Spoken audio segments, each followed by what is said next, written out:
राहुल गांधी के चुनावों में धांधली के आरोपों पर केंद्रीय मंत्री मनोहर लाल खट्टर का बयान। चुनाव में धांधली के प्रमाण चुनाव आयोग को दे राहुल गांधी। 2024 नहीं बल्कि 2019 में भी राहुल गांधी यही बोल रहे थे और 2029 चुनाव को लेकर भी राहुल गांधी यही बोलेंगे, ये कहना है खट्टर जी का। वहीं उन्होंने बताया कि बिहार में वोटर लिस्ट तैयार हो चुकी है। बहरी और अवैध वोटर को लिस्ट से बाहर निकालने का किया गया है काम, जिससे विपक्ष को हो रही है दिक्कतें। अवैध वोटर के दम पर भी पकती थी विपक्ष की खिचड़ी। वहीं गुरुग्राम में जल भराव की गंभीरता होती समस्या पर बोले केंद्रीय मंत्री मनोहर लाल। 1992 से गुरुग्राम में देख रहा हूं, जल भराव की हो रही यही स्थिति। बिना किसी प्लानिंग के होता रहा गुरुग्राम का विकास। सामान्य से अधिक बारिश होने के चलते होता है गुरुग्राम में जल भराव। इसके अलावा लोकसभा और राज्यसभा में विपक्ष के हंगामे पर भी बोले मनोहर लाल खट्टर। विपक्ष का मकसद ही संसद को बाधित करने का होता है। जनता सब कुछ समझती है, विपक्ष अपना ही कर रहा है नुकसान। लोग समझते हैं कि अगर संसद की कार्रवाई नहीं चलेगी तो विकास कार्यों में आएगी रुकावट। गुरुग्राम और नूंह जिले में बनने वाली जंगल सफारी की तैयारियों के मद्देनजर गुरुग्राम पहुंचे थे केंद्रीय मंत्री मनोहर लाल खट्टर। वन क्षेत्र को भी बढ़ाना चाहिए और इसके लिए जंगल सफारी एक बड़ा साधन हो सकता है, जिसमें पर्यटक भी आएंगे और एक जंगल में उस प्रकार का पेड़ पौधों का संरक्षण भी होगा, जीव जंतुओं का संरक्षण भी होगा। तो उसका आज हम भ्रमण करने गए थे, भ्रमण करके आए हैं। मोटा मोटा एक प्रारूप विभाग के लोगों ने दिखाया है, उस पर बैठ करके फाइनल जो भी कुछ बारीकियां होंगी उसके पास होने के बाद फिर हम आगे उसका काम शुरू करेंगे। सर, मानेसर में भी गुरुग्राम में भी पॉल्यूशन रिड्यूस की बात आई, एयर क्वालिटी इंडेक्स की बात आई। सबसे बड़ा तो महकमा भी आपके पास है, RRTS और मेट्रो की जो दोनों परियोजनाएं, उसको लेकर के हम कब तक उम्मीद कर सकते हैं? हरियाणा कब तक उम्मीद कर सकते हैं? लगातार हर चीज पर काम चल रहा है, क्योंकि बड़ी प्रोसेस लंबी होती है, उसकी फिजिबिलिटी देखनी पड़ती है, फिर लैंड की जरूरत होती है, लैंड एक्वायर करनी पड़ती है, बाद में फिर इसका केंद्रीय कैबिनेट से भी पास होना होता है। तो ऐसी प्रोसेस में 6-7 महीने लग जाते हैं, लेकिन काफी काम उसमें हो चुका है। अब अंत में कैबिनेट से जैसे ही क्लियर होकर आएगा, इन दोनों प्रोजेक्ट पर काम शुरू होगा।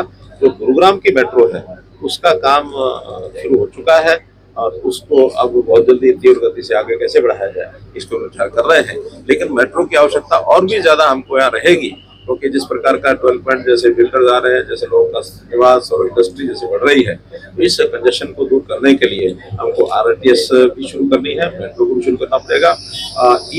जो बस सर्विस है उसको भी आगे बढ़ा रहे हैं गुरुग्राम के अंदर, ताकि यहाँ के लोगों को सुविधा हो सके। राहुल गांधी ने एक बड़ा बयान दिया है सर। राहुल गांधी ने एक बड़ा बयान दिया, उन्होंने कहा है कि 2024 के लोकसभा चुनाव में धांधली हुई है। हमारे पास सबूत भी है और जब समय आएगा हम साबित करेंगे। इस काम की देखरेख के लिए चुनाव आयोग है, उनको आपको पब्लिक में भी जाने की जरूरत नहीं है। चुप करके जल्दी से चुनाव आयोग में जाएं, सारे प्रमाण भी दें। ये निर्णय उनको करना है, एक ऑटोनोमस बॉडी है, एक संवैधानिक बॉडी है। इसके लिए केवल एक अफवाह फैलाने का उनका जो अभ्यास है वो पारंगत है। चुनाव आयोग हमारी सुनता ही नहीं। वो आखिर जब वो देंगे लिख करके, अपने वकीलों के माध्यम से जाएंगे, लिख के देंगे, अपने आप सुनेंगे। ऐसा जाते थोड़ी सुन लेंगे, उसकी प्रक्रिया है। उस प्रक्रिया के माध्यम से उनको जाकर के बात करनी होती है और लोगों को कहना बताना होता है। लेकिन ये 2024 क्या, उससे पहले भी ऐसे ही बोलते थे, 19 में भी ऐसे ही बोलते थे, 29 में भी बोलेंगे। अभी 24 नहीं, 29 में ही ऐसे ही बोलेंगे। आखिर बिहार के अंदर आज हमारी जो मतदाता सूची है उसका जब रिवीजन हो रहा है, उसको एक प्रकार से ठीक किया जा रहा है, रेक्टिफाई किया जा रहा है। और ये काम पहली बार नहीं हो रहा, 20 साल पहले भी हुआ था, 2004-5 में भी हुआ था, और मैं कह रहा हूँ ये 2045 में फिर होगा। इसलिए हर बार, क्योंकि ये प्रक्रिया है सामान्य कि कोई गलत टाइप के अगर ऐसे बन गए हैं वोटर, तो उनको एक बार ठीक से थोरो जांच की जाए, उसको बाहर किया जाए। गलत वोटर को बाहर करने में इनको आपत्ति क्यों हो रही है? इसलिए हो रही है कि उन गलत वोटर्स का ये आधार मान करके अपनी खिचड़ी पकाते थे।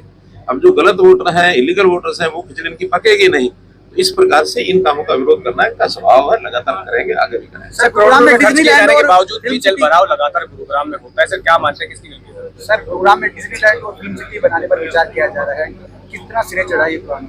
देखिए, अभी उसकी अनाउंसमेंट हुई है, उसके लिए जमीन मार्क कर दी गई है, तो उसका जो प्रोसेस होता है उसमें कुछ समय लगेगा। लेकिन वो सारा जब एक अनाउंसमेंट हुई है, मुख्यमंत्री भी अनाउंसमेंट कर दी है, हमने भी समर्थन कर दिया है, केंद्र सरकार की ओर से भी जो सहयोग दिएगा वो हम देंगे। तो इसलिए कुल मिलाकर इस काम को आगे बढ़ाने के लिए सब ताकतें काम करें, जल्दी से चढ़ेगा। आपने कहा जल भराव, देखिए जल भराव की जहाँ तक बात है, ये गुरुग्राम में लगातार पिछले 1992 से तो मैं देख रहा हूँ, यानी आज कितने 33 साल हो गए। इन 33 सालों में गुरुग्राम की जो स्थिति थी वो आपको भी पता, हमको भी पता है। बिना किसी योजना के गुरुग्राम को आगे लगातार बढ़ाया जाता चला गया, और गुरुग्राम की स्थिति पानी का एक विषय है, ट्रैफिक जाम का दूसरा विषय है। आज से 10-12 साल पहले ये चाहे इफ्को चौक हो, चाहे सिग्नेचर टावर हो, राजीव चौक हो, हिरांडा चौक, हीरो होंडा चौक हो, यहाँ कितना ट्रैफिक जाम होता था। 2-2 घंटे निकल नहीं पाते थे। मेरे भूपेंद्र जी उस समय यहाँ वकील होते थे, वकालत करते थे, तो वकालत करते हुए गुड़गांव कोर्ट में जब जाते थे तो इन्हीं को घंटा 2 घंटे वहाँ यानी रुके रहना पड़ता था। आज हम वहां से जब निकले तो कोई ट्रैफिक जाम होता नहीं। अब चूंकि अंडरपास जितने बने हैं, स्वाभाविक है जमीन के जो आम लेवल से नीचे बने हैं, तो यहाँ का जो सिस्टम यानी सीवरेज और ड्रेनेज सिस्टम है वो इतना डाउन का नहीं था कि उसका पानी वो ग्रेविटी से जा सके। उस पानी को पावर आउट किया जाता है। तो पावर आउट करने के लिए जमीन जब वर्षा आती है, भारी वर्षा आती है, तो उसमें समय लगता है। उसमें घंटा लगे, 1.5 लगे, 2 लगे, और ये गुरुग्राम के लोगों को पता भी है। केवल जिन लोगों को आलोचना करनी होती है वो आपके सामने आते हैं। यहाँ का पानी इतना भारी वर्षा, जैसे आज बताया गया 190 mm कितना होता है, 119 mm यानी 12 सेंटीमीटर। 1 घंटे में 12 सेंटीमीटर वर्षा, ये अपने आप में इस प्रकार का विषय है कि जिसके ऊपर बहुत लोग तो आसानी से भरोसा ही नहीं करते।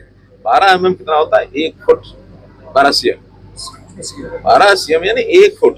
1 फुट पानी 1 घंटे के अंदर आएगा और सब तरफ से इकट्ठा होकर आएगा। लो लाइंग एरिया उसमें रहेगा, जाएगा तो उसको जल्दी निकालना ये एडमिनिस्ट्रेशन का काम है। और मुझे लगता है 1-1.5 घंटे से ज्यादा पानी रुकता नहीं। सर, दिल्ली चांदनी चौक की तर्ज पर गुरुग्राम को पार्किंग की समस्या को लेकर के, ट्रैफिक जाम को खत्म करने को लेकर के लगातार प्रयास किए जा रहे हैं।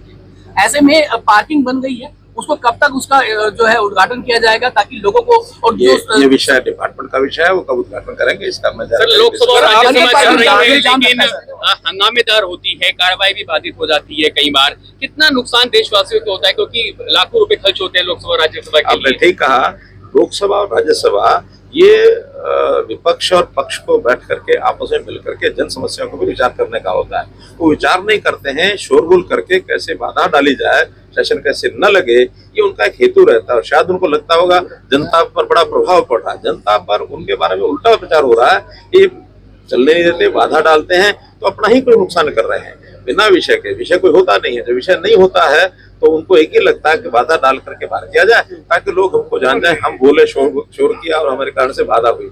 समझदार आदमी, आम समाज इस बात को समझता है, अनपढ़ नहीं रहा समाज समझता है कि जितनी ज्यादा बाधा डालेंगे हमारे विषयों के ऊपर चर्चा नहीं होगी और जनता का उसमें नुकसान होगा। इसलिए अल्टीमेटली ये नुकसान इनको भी होगा, इसलिए इनको समझदारी से काम लेना चाहिए, ऐसा मेरा कहना है। Thank you.